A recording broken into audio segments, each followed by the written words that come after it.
Sir, what are the different phases of project management? When you talk of different phases of project management, so it starts with initiating, in which you need to have a buy-in of all the sponsors of the project. से जैसे अभी मैंने बात करी, आपका एक flyover मान लीजिए बिल्ड करना है, इट इज अ प्रोजेक्ट. टमाटर भी। Yeah. सर आप बताएंगे स्टेक होल्डर्स क्या होता है? Yes. Stakeholders are basically anyone who is going to impact negatively or positively your project. Planning वाली जब बात करी थी उस पॉइंट में, तो सर रिस्क मैनेजमेंट क्या होता है? हाँ, सबसे पहला तो मैं ये बताऊं कि बहुत सारे लोगों को यही नहीं पता होता कि डिफरेंस क्या है रिस्क और इशू के बीच में. जैसे जनरली मैं क्लास में जाती हूँ तो कुछ बच्चे रेगुलर होते हैं और कुछ बच्चे कॉलेज तो आते हैं पर कैंटीन में बैठेंगे, कैंपस में बैठेंगे, क्लास अटेंड नहीं करेंगे, तो इसका कुछ इम्पैक्ट होता है फ्यूचर में? डेफिनेटली बहुत इम्पैक्ट होता है, क्योंकि आपके बहुत सारे टॉपिक्स जो हैं वो पढ़ाई के छूट जाते हैं. And not only in terms of exam, जब आप प्रैक्टिकली उन लर्निंग्स को इम्प्लीमेंट करने लाइफ में जाते हैं, तो अगर आपने नहीं पढ़ी है. Hello welcome to another episode of college diary. I am हेशी। आज हमारे साथ है क्रिश्चियन एमिनेंट कॉलेज के alumni students Abhir Chaturvedi sir. Hello sir, कैसे हैं आप? हेलो मैडम, मैं एकदम ठीक हूँ, आप कैसे हैं? मैं भी सर ठीक हूँ। सर प्लीज आप अपनी कॉलेज जर्नी के बारे में थोड़ा बताइए। हाँ मैडम, मैं कॉलेज नहीं स्कूल से शुरू करूंगा, क्योंकि मेरी स्कूलिंग भी क्रिश्चियन एमिनेंट से ही हुई है. सो मैंने यहाँ KG 1 से पढ़ाई शुरू करी. 10th के बाद फिजिक्स केमिस्ट्री मैथ्स वही मेरे सब्जेक्ट्स रहे. उससे 12th पास आउट हुआ. जब 12th पास आउट हुआ तो मैं बैचलर ऑफ बिजनेस एडमिनिस्ट्रेशन करना चाह रहा था, और उस टाइम पर इंदौर में एक ही कॉलेज होता था. पर बाय लक जब मेरा 12th पास आउट हुआ, उस टाइम पर 96 में क्रिश्चियन एमिनेंट ने ही BBA कोर्स यहाँ एक कॉलेज सेटअप किया और उसमें BBA कोर्स चालू किया. तो यहाँ से ही मैंने बैचलर्स ऑफ बिजनेस एडमिनिस्ट्रेशन किया, एंड उसके बाद मेरा MBA एडमिशन किसी और कॉलेज में मैंने ले लिया था. वहाँ पढ़ाई करना शुरू किया, बट मुझे सब्जेक्ट्स वही सेम लगे जो BBA में थे. और बाय गॉड्स ग्रेस, बाय हम लोगों ने जब यहाँ ग्रेजुएशन में जो BBA की पढ़ाई करी थी, उसमें हमारे प्रोफेसर्स बहुत अच्छे थे. तो जितनी डेप्थ में उन्होंने पढ़ाया था, उसके बाद MBA में वही सेम सब्जेक्ट्स पढ़ के मुझे ऐसा लग रहा था कि सारी पढ़ाई रिपीट हो रही है. तो मैं कोई और कोर्स करना चाहता था, और बाई चांस तभी MCM कोर्स यहाँ एमिनेंट में खुला, तो मैंने फिर वहाँ से ड्रॉप करके यहाँ से MCM कोर्स चालू किया. And masters of computer management यहाँ से जो किया, उसमें भी हमारे प्रोफेसर्स जो हैं उन्होंने बहुत अच्छे से हम लोगों के कंप्यूटर्स के बेसिक से लेकर के, क्योंकि तब कंप्यूटर से एक नई फील्ड हुआ करती थी हम लोगों के लिए. तो कंप्यूटर्स के बेसिक से लेकर के, एंड कैसे कंप्यूटर सिस्टम्स को मैनेज करना है, सिस्टम एडमिनिस्ट्रेटर के पोस्ट पे जब आप जाते हैं तो चीज़ें कैसे मैनेज करते हैं, वो सारी चीज़ें हमें यहाँ बहुत अच्छे से पढ़ाई गई, जिससे हमें यहाँ पर पढ़ने के बाद बाहर इंटरव्यूज़ जो हैं वो क्रैक करने में काफ़ी ईजी रहा. एंड फिर मेरा फर्स्ट जॉब जो है वो दिल्ली में लगा था. तो ऐसे मेरी करियर जर्नी शुरू हुई. सर तो आज हमारा टॉपिक है प्रोजेक्ट। प्रोजेक्ट क्या होता है, इस पे आज हम थोड़ा सा डिस्कस करना चाहेंगे और मेरे कुछ क्वेश्चंस है उसको आप प्लीज सॉल्व करिए। जी बिल्कुल. सर आप बताइए कि प्रोजेक्ट क्या होता है? अगर हम डेफिनेशन वाइज देखें, तो project is a temporary endeavour to achieve any product, service और any result. And when we say temporary, that basically means it has to have a certain start and end time. It cannot keep on going always. So project basically is कि आपका you have to have an endeavor which should have a certain objective which you need to achieve in a particular duration. So that is an project. Project के जो results आते हैं that can be long lasting. हो सकता है जैसे Taj Mahal, it might be a project that you have to build a Taj Mahal, और you have to build a flyover, so that may last for 100 years. But when your project is complete, that means the flyover or the Taj Mahal is built. So that is the end of your project. But the result may last longer. Okay sir, दूसरा question है मेरा आपसे, who should all learn project management? Yes, this is a very good question. So basically, we all do project management in our lives unknowingly. So project management is something which everyone should learn. Students के terms में अगर बात करें, तो अगर हम school terms में बात करें, आपको 10th पास करना है, 11th पास करना है, 12th पास करना है, बोर्ड में इतने परसेंटेजेस लाने हैं, या आपको IIT में सिलेक्शन चाहिए या मेडिकल में सिलेक्शन चाहिए, they all are projects actually. The only thing is, project basically needs to have a plan and a schedule. So there is a very common saying that goal without a plan is just a dream, and a plan without a schedule is just a wish. So basically आपको कुछ भी करना है, you treat it as a project, knowingly or unknowingly, everyone does the project management. But if you learn the techniques, you will do it more effectively. Okay. Sir, what are the different phases of project management?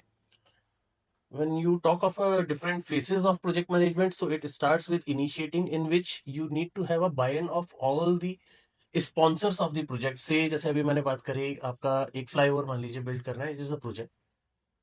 तो flyover build करने के लिए you need to have finance approvals. So ये buy ins होंगे आपके major stake holders के और sponsors के. So that is the initiation phase wherein you get the buy ins for all the sponsors. Then the next phase is planning, in which you will start doing the planning. You will assess risk, that what all risks might be there and all those things, and then it would be execution, then monitoring and controlling as per your plan whether things are going or not, and at the end the closure of the project. So these are the different phases: initiation, planning, execution, monitoring and controlling, and closure. Sir आपने stake holders कहा था अभी, Yeah. Sir आप बताएंगे stake holders क्या होता है? Yes, stakeholders are basically anyone who is going to impact negatively or positively your project. Okay. तो अगर आपका कोई भी प्रोजेक्ट है, उसको अगर कोई भी इंसान नेगेटिवली या पॉजिटिवली इम्पैक्ट कर रहा है, तो he is your stakeholder. आपको अपने प्रोजेक्ट को मैनेज करने के साथ साथ उन स्टेक होल्डर्स को भी मैनेज करना होता है. And when we do this, there is a power and interest grid. So say this is your Y axis is power and X axis is interest. सो जिसका भी इंटरेस्ट हाई हो और इंटरेस्ट भी हाई हो, जिसका इम्पैक्ट एंड इंटरेस्ट दोनों high होंगे, वो आपको सबसे ज्यादा मैनेज करने होते हैं प्रोजेक्ट मैनेज करने के टाइम पर. सो देयर इज अ वो पूरा मेथोलॉजी है, वो कभी बाद में डिटेल में बात करेंगे. बट ये just to give you a glimpse, stakeholder is anyone who positively और negatively impacts your project. Sir risk management भी आपने बताया था, प्लानिंग वाली जब बात करी थी उस पॉइंट में, तो सर रिस्क मैनेजमेंट क्या होता है? हाँ, सबसे पहला तो मैं ये बताऊं कि बहुत सारे लोगों को यही नहीं पता होता कि डिफरेंस क्या है रिस्क और इशू के बीच में. Risk is something which has not happened, which has a probability of happening, and issue is something which has already happened. हम जब प्लानिंग करते हैं तो प्लानिंग के टाइम पर हम लोगों को एनालाइज करना होता है कि क्या क्या रिस्क इस प्रोजेक्ट के जब हम इंप्लीमेंट करने जाएंगे तो क्या क्या रिस्क आ सकती है. वो सारी रिस्क आइडेंटिफाई करने के बाद उनको उन सारी रिस्क की रेटिंग करनी होती है कि इसमें वो रिस्क कौन सी है जो अगर आ गई तो हमारे प्रोजेक्ट को इम्पैक्ट करेंगी. जो हाईएस्ट रैंकिंग वाली रिस्क होती हैं उनका हमें मिटिगेशन प्लान बनाने होते हैं. अब मिटिगेशन प्लान के अंदर सबसे पहला जो लोगों के दिमाग में आता है वो ये आता है कि risk mean something negative, yes. which is actually wrong. You have a positive as well as negative risk. Anything which can positively impact your project is a positive risk, okay. and anything which will negatively impact your project is a negative risk. तो जब हम risk response strategies बनाते हैं कि अगर ये risk आएगी तो हम लोग इसको कैसे टैकल करेंगे, अगर वो पॉजिटिव रिस्क है तो हम शुरू में ही ये प्लान करेंगे कि किसी भी तरह वो हो जाए, क्योंकि हमारे प्रोजेक्ट को पॉजिटिवली इम्पैक्ट करेगी. अगर नेगेटिव रिस्क है तो हमारी प्लानिंग ऐसी होगी कि वो कोशिश करें कि ना हो, एंड उसके हिसाब से रिस्क रेस्पॉन्स स्ट्रेटेजीज बनती हैं. रिस्क हम आइडेंटिफाई कैसे करते हैं, ये भी एक इंपॉर्टेंट एस्पेक्ट है इसका. सो जब ये प्रोजेक्ट की प्लानिंग की जाती है उस टाइम पर we try to discuss with all the stakeholders of the project and try to identify, after discussing with them, try to identify those risk. Right. अगर कोई रिस्क आ जाती है तो उसको फिर बोला जाता है इशू. हमने पहले एनालाइज किया था. सो बेस्ट इज, अगर आपने सारी रिस्क एनालाइज करी है, अगर वो रियलाइज हो जाती है कि हाँ ये रिस्क आ गई, जैसे कि नेगेटिव रिस्क हम उन्हें अवॉइड करना चाहते हैं, पॉजिटिव तो हम चाहते हैं चाहते हो, हो जाए. ठीक है, फिर भी जरूरी नहीं है हर बार हो ही जाए. लेकिन नेगेटिव रिस्क जो है अगर वो आपके रियलाइज हो जाती है और वो इशू बन जाती है, तो अगर आपने पहले से प्लान कर रखा है तो it becomes a lot easier to tackle those issues during the implementation और execution of your project. Okay. तो इट्स मीन सर ये कि एक बिजनेसमैन होता है, तो कभी उसको एक कॉम्पिटिटर देने वाला साइड में एक और बिजनेसमैन अपना एक छोटा सा ग्रोसरी शॉप ओपन करता है, तो पॉजिटिव रिस्क भी हो सकती है और नेगेटिव रिस्क भी हो सकती है उसके पॉइंट ऑफ व्यू से. हाँ बिल्कुल, इसको हमें ये समझना होगा कि वो पॉजिटिव कैसे है और नेगेटिव कैसे है. जैसे अगर एक ग्रोसरी शॉप है, एक बड़ा, जैसे अभी हम मान लेते हैं हमारी रिटेल चेन से इतने जा रहे जितने बड़े, ठीक है, ये सारे बड़े मान लीजिए ग्रोसरी शॉप्स हो गए और छोटे छोटे बहुत सारे रिटेलर्स आसपास और होते हैं. पॉजिटिव ऐसे है if you start selling to them, yes. आप अपना बिजनेस ग्रो करोगे. नेगेटिव ऐसा है कि आप ये सोचो वो मेरे कंपटीशन में खड़े हो गए. यस. तो you need to plan accordingly. आप उनके लिए अलग स्कीम्स ले आइए, उनको सेल ऑफ कर दीजिए, तो वो आपको पॉजिटिव इंपैक्ट आ जाएगा उसी चीज से. एक और चीज है, मैं आपको इसका एक और बहुत अच्छा एग्जांपल देता हूँ. एक और अगेन मेरे लिए बड़ा फेवरेट है, एक फ्लाईओवर बनाने का प्रोजेक्ट था. So there is a project manager and there was a flyover which needs to be built in an area जिसको कि हम ट्रॉपिकल रीजन्स बोलते हैं, ठीक है। Yes. अब वहाँ ट्रॉपिकल रीजन में एक फ्लाईओवर बिल्ड करना था। प्रोजेक्ट चालू हुआ, प्रोजेक्ट मैनेजर ने पूरा प्रोजेक्ट प्लान किया, सब कुछ किया, and then ultimately it got delayed. तो प्रोजेक्ट मैनेजर से पूछा गया कि क्या रीजन है, ये डिले क्यों हुआ। आंसर वाज कि हम लोगों ने एनालाइज नहीं किया था कि यार इतनी ज्यादा बारिश होती है, बारिश ज्यादा हो गई तो काम होल्ड करना पड़ा, इसलिए प्रोजेक्ट डिलेड है। And that project manager was asked to leave the job because ये उसकी गलती थी।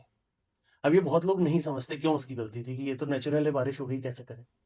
उसने रिस्क एनालाइज नहीं करी। जब ट्रॉपिकल रीजन में एक प्रोजेक्ट आप कर रहे हो और वहां आपको मालूम है कि अगर बारिश होगी, ट्रॉपिकल रीजन है, यू नो कि बारिश तो होगी ही होगी, तो आपको वो रिस्क एनालाइज करके चलनी थी। उसके लिए एक्स्ट्रा टाइम अपने शेड्यूल में रख के चलना चाहिए था कि अगर ये मेरे लिए इशू बन गया तो क्या करना है। Okay, sir. So this is how important risk management is when you do project planning. It is very informative for the other peoples. Sir मेरा अदर क्वेश्चन है, प्रोजेक्ट शेड्यूलिंग और डिपेंडेंसी क्या होता है? प्रोजेक्ट शेड्यूलिंग के बहुत सारे tools available हैं, बट जो मोस्ट कॉमनली यूज टूल है वो है माइक्रोसॉफ्ट प्रोजेक्ट प्लान। बट बहुत सारे ओपन सोर्स टूल्स भी हैं, because Microsoft project plan definitely licence लगता है उसका। सो ओपन सोर्स भी है। डिपेंडेंसीज ये होती हैं when you do a project plan, आप उसमें टास्क मेंशन करते हैं, टास्क के ड्यूरेशन मेंशन करते हैं, प्लस टास्क की डिपेंडेंसी। जैसे कि हम अगर एक घर बना रहे हैं तो घर की जो छत है वो जब तक पिलर्स खड़े नहीं होंगे तब तक घर की छत नहीं पड़ेगी। जब घर की छत पड़ेगी तो उसको कम से कम 20 दिन रखना होता है, उसके बाद ही आप हटा सकते हैं। वो उसका ड्यूरेशन हो गया। जब फर्स्ट फ्लोर की छत पड़ जाएगी उसके बाद ही आप उसके ऊपर सेकंड फ्लोर का कुछ काम कर सकते हैं। तो ये डिपेंडेंसी हो गई कि जब पहले वाला आपका एक स्टेप टास्क 1 कंप्लीट हुआ है तभी आप टास्क 2 कर सकते हैं। बिल्कुल। So this is start to finish dependency. ऐसे ही होती है स्टार्ट टू स्टार्ट की, आपको ये 2 टास्क साथ में ही स्टार्ट करने हैं। फिनिश दोनों अलग अलग हो सकते हैं।